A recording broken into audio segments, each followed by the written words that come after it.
आप ये बताएं कि आप इन्फिनिट रिग्रेस ऑफ कॉजेस को पॉसिबल मानते हैं या नेसेसरी बीइंग के एग्जिस्टेंस को सही समझते हैं, क्योंकि दो ही ऑप्शन हो सकते हैं। आप ये कह रहे हैं कि लोग डिसाइड करेंगे क्या सही है क्या गलत है, यही है मेजॉरिटी डिसाइड करेगी। वेलकम दोस्तों, इस वीडियो में बात करेंगे इस वक्त सोशल मीडिया पर क्या वायरल चल रहा है। कौन कहता है मुसलमान स्कॉलर इंग्लिश नहीं बोल पाते, और वो भी ऐसी वैसी नहीं, इंग्लिश ऐसी जिसे सुनकर सामने वाले को चक्कर आ जाए। आप ये बताएं कि आप इन्फिनिट रिग्रेस ऑफ कॉजेस को पॉसिबल मानते हैं या नेसेसरी बीइंग के एग्जिस्टेंस को सही समझते हैं, क्योंकि दो ही ऑप्शन हो सकता है। आप ये बताएं। देखिए, आपको मैं ईमानदारी से बात करूं, एक तो मैं कॉन्टीजेंसी वर्ड ठीक से समझता नहीं, और इस वक्त भी जो आपने अंग्रेजी के अल्फाज इस्तेमाल किए वो ज़रा थोड़े से मुझे डिफ़िकल्ट और कॉम्प्लिकेटेड लगे। नहीं माँ, ये सच नहीं है, माँ ये सच नहीं है, ये सच नहीं है माँ। क्या खुदा है नाम के एक डिबेट शो में जहां जावेद अख्तर और मुफ्ती शामाइल के बीच 2 घंटे का डिस्कशन हुआ।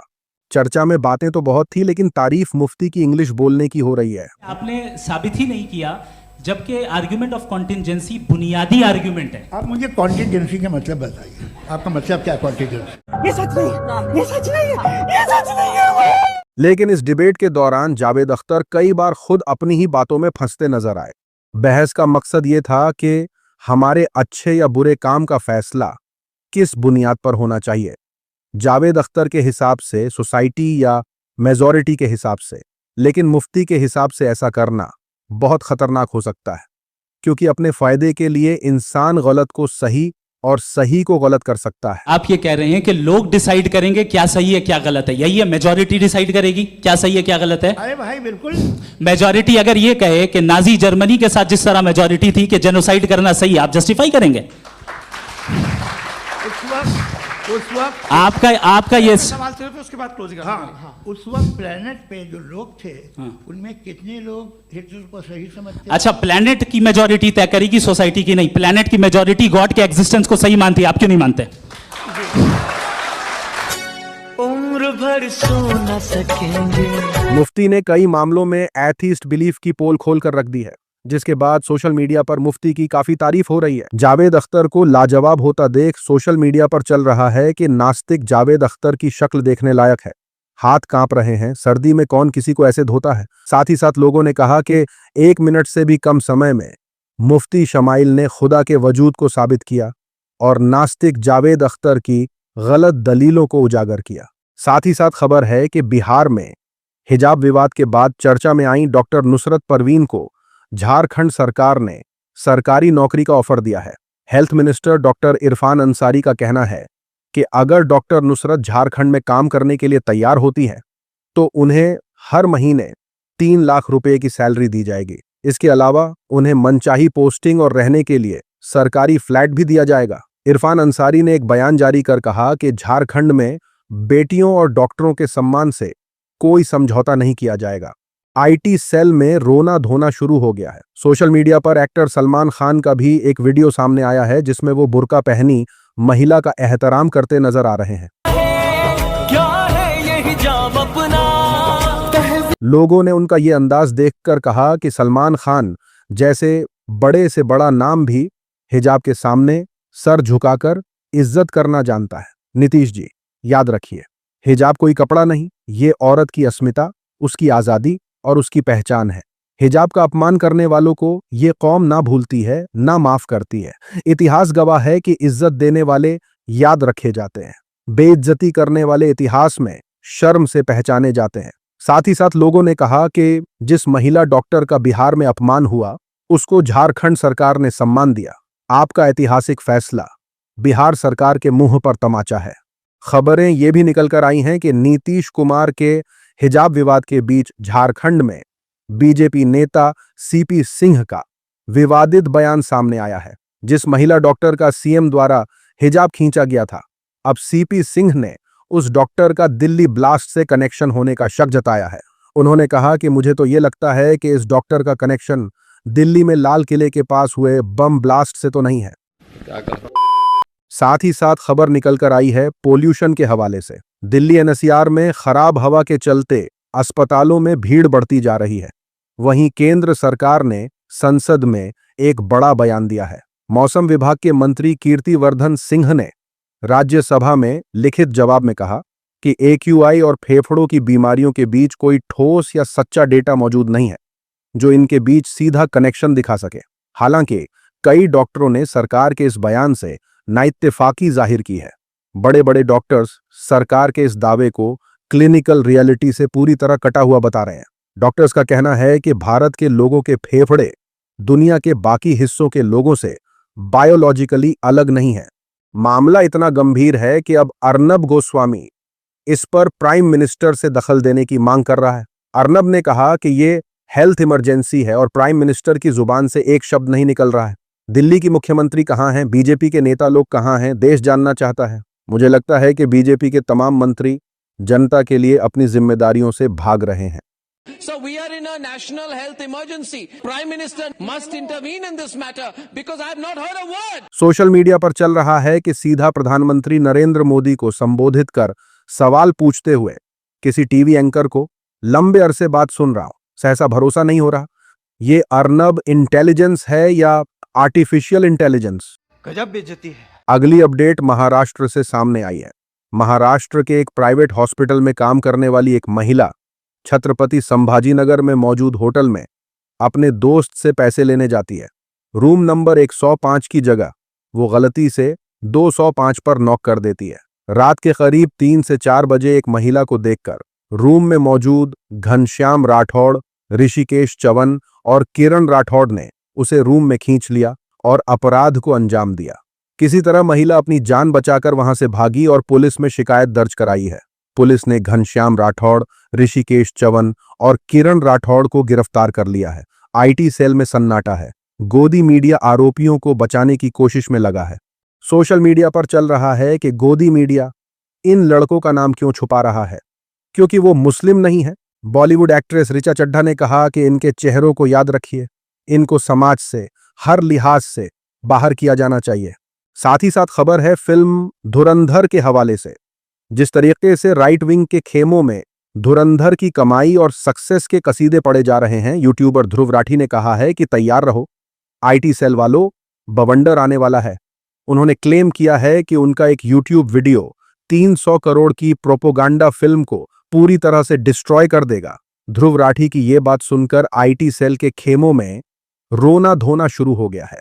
सोशल मीडिया पर IT सेल को ट्रोल करते हुए लोगों ने कहा कि एक दिन देश में ऐसी सरकार आएगी जो प्रोपोगेंडा फिल्में बनाएगी, लेकिन यूट्यूबर के एक वीडियो से ढेर हो जाएगी। अगली अपडेट एक्टर अनुपम साहब के हवाले से है। एक्टर अनुपम ने दावा किया, मैंने 10,000 लोगों से एक साथ भारत माता की जय और वंदे मातरम के नारे लगवा दिए। एक्टर ने इसका वीडियो भी पोस्ट किया है। एक्टर ने कहा कि एक मोटिवेशन लेक्चर के बाद मैंने वहां मौजूद लोगों से भारत माता की जय और वंदे मातरम बुलवाया है। आप ये नजारा देखिए, मेरे तो रोंगटे खड़े हो गए।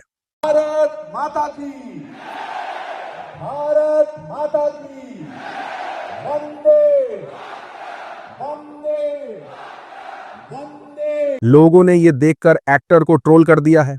सोशल मीडिया पर चल रहा है कि वाह क्या अचीवमेंट है। इसके बाद से अब इन लोगों को बेहतरीन रोड्स, शानदार अस्पताल, रोजगार और तमाम जरूरतें तुरंत मिल जाएंगी। साथ ही साथ लोगों ने कहा कि भारत माता की जमीन कोड़ियों के भाव अडानी और अंबानी को बेची जा रही है और ये अंधभक्तों से भारत माता के जयकारे लगवा रहे हैं। अरे बाप रे। उसी के साथ देखिए एंकर सुधीर चौधरी किस तरीके से सरकार को डिफेंड कर रहे हैं। एयर पोल्यूशन की खराब हालत को लेकर लोग सरकार से सवाल कर रहे हैं, लेकिन जवाब देने मैदान में गोदी मीडिया उतर आया है। एंकर सुधीर चौधरी ने कहा कि दिल्ली का पोल्यूशन राजनीति से नहीं घटेगा, बीजिंग का तरीका दिल्ली पर नहीं लगाया जा सकता। सबसे बड़ा फर्क यह है कि चीन में लोकतंत्र नहीं है और चीन की सरकार अपनी मर्जी का फैसला एक दिन में लागू कर सकती है, क्योंकि वहां फैसले डंडे से होते हैं। वहां संसद से कोई बिल पास नहीं करना पड़ता और न ही हर 5 साल में चुनाव जीतने की चिंता होती है।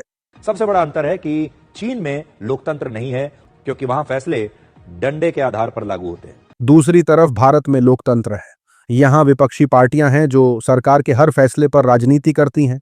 यहां विधानसभा है, सुप्रीम कोर्ट है, सक्रिय मीडिया है। इसलिए भारत में कोई भी फैसला लागू करने में सालों लग जाते हैं और इन सब के बावजूद लोकतंत्र की वजह से कई फैसले पूरी तरह लागू नहीं हो पाते। लगातार उन नए कानूनों का विरोध होता रहता है। सुधीर के ये बात सुनकर सोशल मीडिया पर चल रहा है कि पोल्यूशन का कारण हमारा लोकतंत्र और विपक्ष है। दोनों जब तक रहेगा कोई काम नहीं होगा। घर जाएं सभी।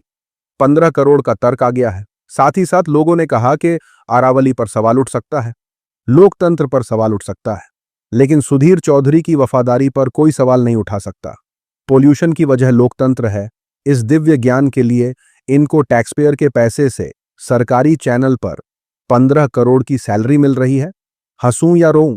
साथ ही साथ खबर निकलकर आई है शाहजहांपुर से। यूपी के शाहजहांपुर में कुछ लोग एक होटल में पहुंचते हैं और होटल के मैनेजमेंट से होटल का नाम बदलने का दबाव बनाते हैं। होटल का नाम है रामपुरी जायका। भीड़ में आए लोगों का कहना है कि होटल के नाम में राम है और ये होटल नॉन वेज खिलाता है, इसलिए इसका नाम बदल दो। अभी तो प्यार से समझा रहे हैं, आगे से नहीं समझाएंगे। होटल वाले बोलते हैं कि होटल का नाम तो हमने शहर के नाम पर रखा है। रामपुर एक शहर का नाम है। राम के नाम पे, हमारे भक्ति के नाम पे अगर मीट बिकेगा तो नहीं बिकने देंगे। आज बहुत शांति से हैं, बिल्कुल शांत रूप में सब लोग आए हुए हैं। शहर के नाम यहाँ मंगलवार हो राम नाम आ रहा है ना, राम नाम आ रहा है, राम के नाम से नहीं चल पाएगा। अपना अल्लाह का होटल, आई डोंट केयर, हमें कोई दिक्कत। ये खबर देखिए, मदद कर दो के नाम पर क्या कुछ चल रहा है। आप अंदाजा नहीं लगा सकते कि किस तरीके से लोगों ने जरूरत को भी धंधा बना लिया है। इसकी शुरुआत हुई यूट्यूबर एल्विश यादव से। एल्विश यादव ने एक रील पोस्ट की और कहा कि कुछ लोग मेरे पास आए हैं। एक परिवार आया है अपने बच्चे को लेकर, जिसे इलाज की जरूरत है। इलाज में 9 करोड़ रुपए का खर्च है। बच्चे को हुई बीमारी का इंजेक्शन अमेरिका से आना है। ये QR कोड है। आप लोगों से जितना हो सके मदद कीजिए। कॉमेडियन मुनव्वर फारूकी ने जब ये रील देखी तो उन्होंने इसकी सच्चाई जनता के सामने रखी। मुनव्वर ने कहा कि इसी तरह का सेम ऑफर मेरे पास भी आया था। ये NGO वाले हैं या कंपनी है जिन्होंने हमसे कांटेक्ट किया और हमसे रील बनाने के लिए कहा। हमसे बोला गया कि आप एक रील बना दो और लोगों से मदद करने के लिए बोल दो, आपको हम पेमेंट कर देंगे। तो वो लोग पैसा देने को तैयार है और हमारे चार्जेस बहुत हाई है और दे वर रेडी टू पे। एंड हम इस पहले तो इस तरह का प्रमोशन हम करें ही ना, कभी जुआ हुआ ये सब चीज़ें आईडी बेचनी नहीं, तंबाकू बम्बाकू। तो आई वॉज शॉक्ड कि यार ये कौन सा धंधा चला लिया है। इलाज होगा, हो सकता है जेन्युइन हो ना हो, बट इलाज के बाद का पैसा कहाँ जाएगा? आप ये सब इतना क्राउड फंड जमा करने वाले हो, आपको पैसा बन भी जाएगा, इलाज भी हो जाएगा, उसके अलावा कुछ तो बिजनेस मोटिव होगा ना कि आप पैसा देने को तैयार हो पैसा कमाने के लिए। प्योर चैरिटी है तो आप इस तरह हेल्प ही मांग लेते हैं, बट ये एजेंसी इन्वॉल्व, NGO इन्वॉल्व, सिक है भाई, सब लोग पागल हो चुके हैं। जस्ट पुटिंग इट हियर, तो ताकि इस तरह की चीजें जो लोग कर रहे हैं उनको पता चले कि ये ना करें। स्कैम इतने बड़े लेवल पर हो रहा है कि राइट विंग के खेमों से मुनव्वर फारूकी का सपोर्ट किया जा रहा है। सोशल मीडिया पर चल रहा है कि JJ और एल्विश भाई हम लोगों के साथ धोखा कर रहा है। मेरा सिर्फ एक सवाल है, डोनेशन केटो जैसे वेरीफाइड प्लेटफॉर्म पर क्यों नहीं लिया जा रहा? इमदाद की रकम प्राइवेट NGO के खाते में क्यों जा रही है? बाकी बचा पैसा कहां जा रहा है? प्राइवेट NGO का इस्तेमाल करके अपनी जेब भरने की कोशिश की जा रही है। मैं मुन्ना की बात से सहमत हूं। साथ ही साथ लोगों ने कहा एल्विश यादव के एक्सपोज हो जाने के बाद उनके फैंस रोने लगे हैं और मुनव्वर फारूकी को ट्रोल करने लगे हैं। आज की वीडियो में इतना ही। अपनी राय सुझाव कमेंट में जरूर बताएं। मिलूंगा आप सभी से अगले वीडियो में। तब तक के लिए अपना ख्याल रखें।